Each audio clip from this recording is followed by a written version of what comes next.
Merci beaucoup. Nous sommes ensemble. Nous continuons la prière du matin. Bien-aimés, c'est un nouveau jour. Les jours se succèdent mais ne se ressemblent pas. Aujourd'hui, c'est un nouveau jour et la Bible dit dans Lamentation que la bonté de Yahweh se renouvelle chaque matin. C'est-à-dire que arrivé à un moment, il y a comme un recommencement. L'élo, ni les ozelayo. La Bible dit ne te vante pas du lendemain, car tu ne sais pas ce qu'un jour peut enfanter.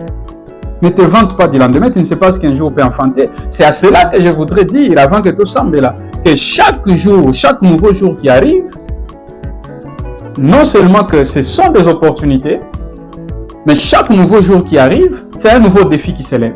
Ce que toi tu appelles la journée, c'est un défi. C'est un nouveau champ de bataille qui est ouvert. Parce que Dieu veut que nous puissions gagner et le diable ouvre pour toi un champ de bataille. Ce que tu appelles la journée, le diable l'appelle autrement. Bien-aimé, j'avais dit dans l'autre vidéo que c'est un voyage. Au voyager aussi sa journée en ondengeni. Et la Bible dit que tu ne sais pas ce qu'un jour peut enfanter. Déjà, ça nous envoie à penser et à comprendre que la journée ressemble à une femme enceinte. Et cette grossesse, ce sont des grossesses de surprise. On ne sait pas. Mais ce qui est plus important, même si on ne sait pas ce que la journée peut enfanter, parce que nous ne sommes pas omniscients comme notre Père Céleste, mais nous savons au moins le plan de Dieu pour nos vies. Nous devons le déclarer, le déposer dans la journée. Nous devons tout simplement établir ce plan parfait de Dieu, parce que la Bible dit dans Jérémie chapitre 11, Jérémie chapitre 29, verset 11, « Je connais le projet que j'ai formé sur vous, projet de paix et non de malheur. » Oh, merci Yahweh. Donc, Elohim n'a pas de projet de malheur. Le malheur n'est pas ton partage. Et je proclame que vous allez partager dans la journée à l'élote. Voilà pourquoi vous avez les sambe là. Tous les amis qui ont été continuent le sambo. Tous les sambe la journée à l'élo. Bien aimé, au bandangon de Mouanate. Tellement aux soldats à le sambo. Bien aimé, dans le royaume des cieux, même un bébé spirituel, conscient de son identité, peut déranger le monde des ténèbres à un niveau inimaginable. Aux même fournaise pour le monde des ténèbres. Ce que j'appelle enfer pour les démons. Bisika Ozali, tu as le pouvoir de les chasser, de faire des démons de vagabonds. Dans le journal de l'Ozobondela, Ozo chasser tous les esprits. Mais commence d'abord par dire merci à Dieu. Il y a mes matinées, alléluia, cadeau ya wapesio, au tomboli lobo koloba merci, au fungoli misoloba merci, au zuma loba koloba merci, merci lito ezoyoka, merci makolozo tambola, merci pour la mouki nazoka petit. Et là biloko bat bazo luka. Il y a merci, dis merci à Dieu, merci à Yahweh. Dis merci parce que ce matin, je me suis levé. J'ai la joie. Ce matin, je sais que le long de la journée, je serai candidat de la bonté d'Elohim. Et je vais manger, je vais boire, je vais m'habiller. Et celui qui me prend en charge est au ciel. La Bible dit, ne vous inquiétez de rien, ni de quoi est-ce que vous allez manger, ni de quoi vêtir vos corps. Parce que le Père Céleste sait que vous en avez besoin. Quand vous cherchez le royaume des cieux, tout vous sera donné. Donc, ndenge ozade amwana nzambe, osa elakaye, oluka bokonsinaye, olunga kotosa robangaye, ne crains rien. Prie bien aimé, ozokumisaye pour la kimia, pour la santé, pour la victoire koni na koni. Komisaye même pour la victoire et à passé, na ba victoire et à présent, na ba victoire et à futur. Ozana devoir na droit okumise pour na nyonso wana. Obondeli Yahweh, merci pour la victoire au pesa na passé. Merci pour la victoire où toujours vivre en présent. Merci pour la victoire pour vivre la future proche. Yahweh, merci. Osa malamu. Osa. Bah, mais si vous allez bien aimer, compte dans la dimension. Bondel avec violence, avec vivacité. Sois vivant. Victoire au Pessinai. Et sa victoire, on a bondélité. Naza plus que vainqueur. Yondo bundaki. Nga nazo bénéficier la kelonga. Elonga na yo Yahweh.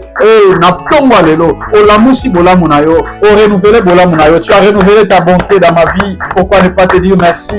Ozo pese merci. Bala nanga balamuki mobala la muki mwasi ala muki. Ba projet koko kisama. Yebise papa to yebi ke moye ko la muka. Et ko bima pe ko kende ko lala. Toza na se grâce na se protection na yo na se couverture na yo. Ozo bondela. Orotia pose au continuer sujet. Tozo bondela tokoti na sujet mususu. Bien mozo sambela. Bible le dit, tu ne sais pas ce qu'un jour peut enfanter. Le diable aussi peut venir déposer des grossesses, des malheurs dans la journée.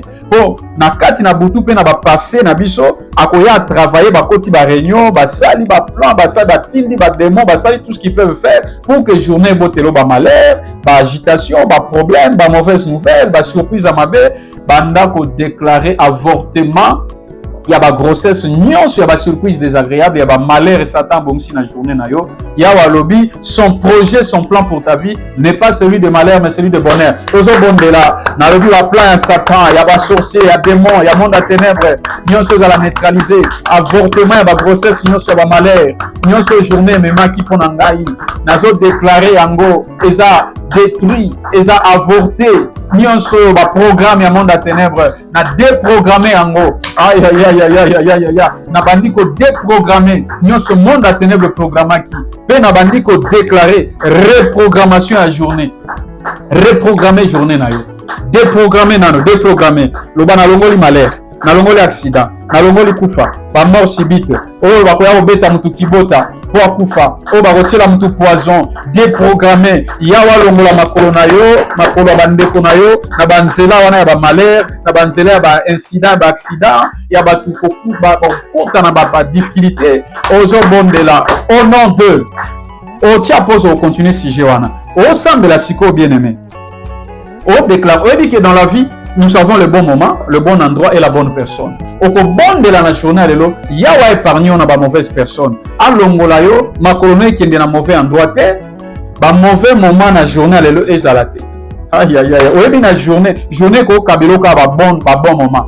Et ko kabelo ka ba bonne personne. Yawa sa elo grâce wana. Et yana batu mususu akufika po se retrouver au mauvais moment, au mauvais endroit. Ozo bondela ba surprise wana mususu ya la kanzambe te bondela mauvais endroit, mauvais moment, les mauvaises personnes. Na okuta wana yango te. Na kopeta wana te. Je déclare na journée à lelo, mauvais moment eza partage na ngate. Mauvais endroit na kokoma te na konyata te. Yawe épargne mes pieds. Yahweh est en train de marcher avec moi.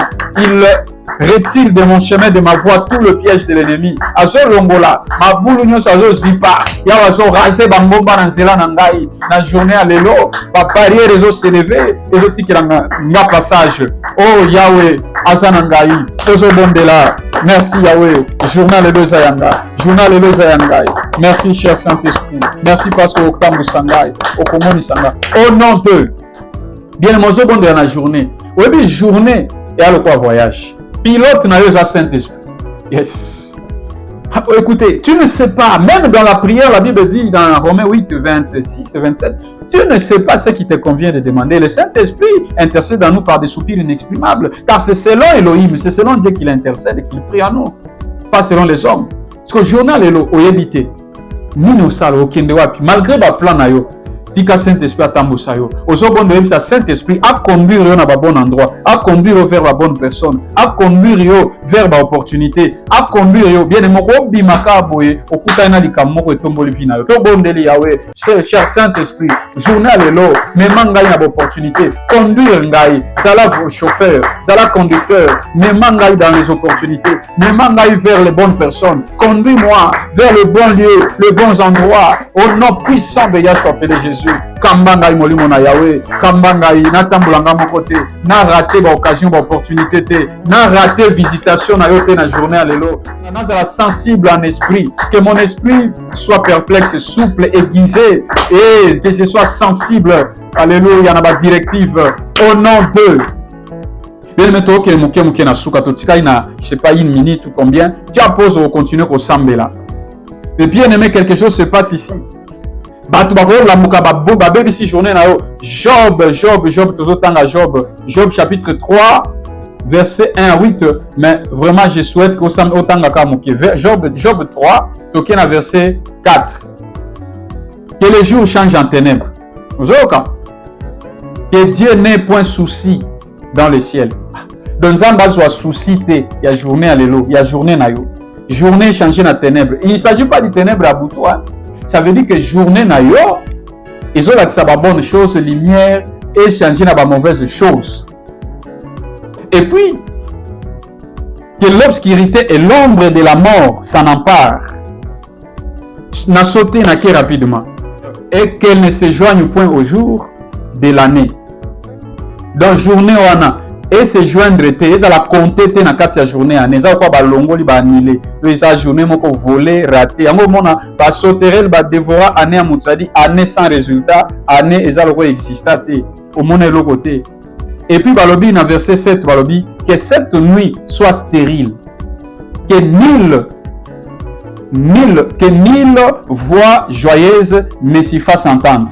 Et puis balobi qu'ils la maudissent, ceux qui maudissent le jour, ceux qui savent réveiller le Léviathan, le dragon Léviathan. Donc la moussara ba invoquera ba dragon, ba esprit moko Léviathan, pour na ko maudire ba journée, balobi que ba yeba comment ko maudire ba jour ba tout siko aussi ici le sambo. Pendant qu'on annuler toutes les paroles, toutes les malédictions, oh ba larga qui, oh ba dirigeant qui contre vie na yo par rapport à la journée à l'élo, et ça l'a annulé, et ça l'a maudit. Au nom de Yahshua appelé Jésus, bon de l'Anzambé, Nabi Solomon, ya etombo meli, ba malédiction sur la journée, quoi ya, ba parole nyonso, ils ont proféré, ils ont déclaré ba accident, ba prophétie satanique, ils ont le bas. Mokokufa ezoloba okosuka boye ekosimba te ezoloba badossier na ye bakomona ngo te na bandi kodéclarer que toutes ces mauvaises paroles, ces paroles de malédiction elles a arrêté, elles a stoppé. Na déclaré puissance ya Léviathan ya comment dire ba journée elles a maudite, elles a brisé, elles a détruit, elles a bloqué, maîtrisé au déclarer défaite ya ba ennemi, défaite ya ba sorcier, défaite ya ba démon, défaite ya Satan yemoko na journée na nga ba ko longa bisoté. Na déclaré que nous allons pouvoir retomber à l'école la puissance de notre ennemi et rien ne pourra nous nuire. L'ennemi est détruit et vaincu, à jamais anéanti. Ceux qui sont tombés ne se relèveront plus. Na déclaré que je regarderai à gauche et à droite, je ne verrai plus mes persécuteurs, je ne verrai plus mes ennemis, les moqueurs et bao nyonso bandai ko rabaisser na déclaré na mona bango souté Yahweh alongoli bango saison na bango eleki et na déclaré saison ya sika na vie na ngai journée lelo eza nouvelle journée eza journée ya ba bénédiction ya richesse ya élévation ya gloire ya succès ya réussite et Yahweh soit